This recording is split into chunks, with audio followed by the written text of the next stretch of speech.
This week in engineering, President Biden says buy American, Alphabet's balloons burst, and GM partners for clean trucking without batteries.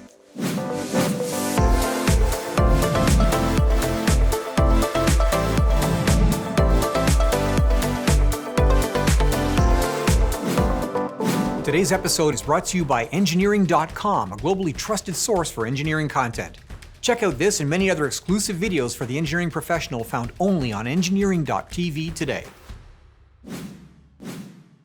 Last week, we reported on President Joseph Biden's cancellation of the Keystone XL oil pipeline, and his flurry of executive orders continued this week with implications for the engineering community across North America. This week, President Biden signed an executive order that the administration declares is a substantial update of the Buy American legislation that has not been overhauled since Eisenhower in the 1950s. Federal contracting represents $600 billion of annual turnover, and the executive order establishes purchasing standards that will give preference to American companies, particularly those in the green energy sector and employing union labor. The order directs agencies to tighten the rules by which domestic content is established for goods and services, and appoints a Director of Made in America at the Office of Management and Budget. In a significant move for the auto industry, another executive order this week directs the federal government to replace the nation's substantial fleet of government light vehicles with EVs. Immediate winners from this policy will be Tesla, General Motors, Ford, as well as Rivian and Lordstown Motors. With a substantial proportion of the world's EV batteries coming from overseas sources, it's going to be interesting to see if the Made in America provision will require a content waiver to achieve those EV targets. We'll keep you posted.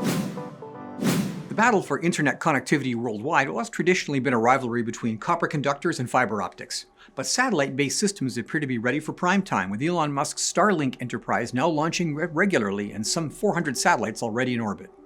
Global satellite-based systems are still in beta, but they've already killed one competitor, Loon. Project Loon was a Google X R&D project begun in 2011 to use a network of balloons operating in the stratosphere at altitudes as high as 16 miles to create a wireless network with up to 1 megabit per second download speeds. The project was promising enough to be spun off as a separate company in 2018. But now it's all over, as Alphabet has announced that the project and the company will be wound up. While testing showed that the technology of stratospheric balloons is workable, the rapid advancement of satellite technology has made small sats in a form factor that allows them to be launched in large numbers on a single launch vehicle.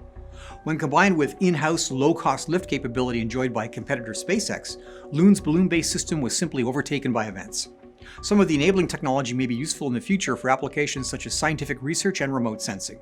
The other useful outcome from the Loon project is the development of launch control and, just as importantly, regulatory systems to deploy and manage networks of lighter-than-air vehicles worldwide. We may yet see high-altitude balloon networks, just not for the internet. Today, most of the media mind space in alternate energy transportation, well, it's devoted to electric vehicles.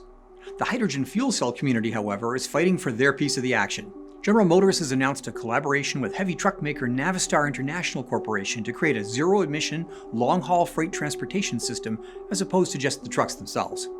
The pilot customer will be line-haul heavyweights J.B. Hunt Transport Services.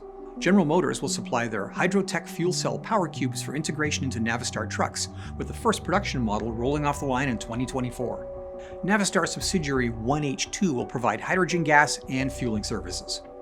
Many in the automotive community criticized GM's prior attempt at low-emissions trucking through the Nikola deal, but this collaboration combines a proven company in Class 8 units, Navistar, a system to set up the necessary fueling infrastructure, and perhaps most importantly, a launch customer that operates a large fleet with coast-to-coast service. At projected timelines, the system will roll out at roughly the same time as Tesla's Semi, setting up a real head-to-head battle between battery electric and hydrogen fuel cell technology in the line-haul trucking space. It's unclear which technology will ultimately dominate, but either way, the atmosphere wins. That's it for today's episode, brought to you by Engineering.com. If you like this show, be sure to subscribe to our channel and click on the notification bell for our next episode. For deeper engineering content, visit Engineering.tv for exclusive shows not found in our YouTube channel. Thanks for watching.